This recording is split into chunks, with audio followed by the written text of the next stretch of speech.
ఏమైంది బిడ్డ వచ్చుడితో పండుకున్నావు అన్నం వేసుకురా తింటావారా వద్దే అమ్మ నాకు ఇప్పుడు ఆకలి అయితే లేదు ఏమైంది బిడ్డ గట్లా మాట్లాడతావు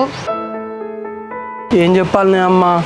నా విషయం ఉన్న జానకి విషయం వాళ్ళ డాడీకి తెలిసింది అట్నే అందుకే జానకి మార్నింగ్ రాలేదు అయ్యో బిడ్డ వాళ్ళ డాడీకి ఎట్లా తెలిసింది అట్రా మరి ఏమోనే అమ్మ అదే మాకు అర్థమైతలేదు ఎవరైనా అంటా ఫోన్ చేసి వాళ్ళ డాడీకి చెప్పిండు అట్నే అయ్యో బిడ్డ మరి జానకి ఏమంటుంది మరి ఎట్లా ఏమంటుందంటే ఏం చెప్పాలమ్మా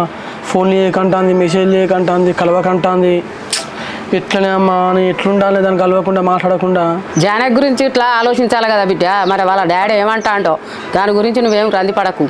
వాళ్ళ డాడీ తాళ్ళకు పొలం కడిగి పోయినప్పుడు ఫ్రీ ఉంటే ఫోన్ చేయని చెప్పేసి అన్నయ్య ఏం కాదు బిడ్డ జానకి అయితే నేను ఇష్టపడుతుంది కదా మెల్లగా వాళ్ళ నాన్న నొప్పిద్దాం ఏమోనే అమ్మాయ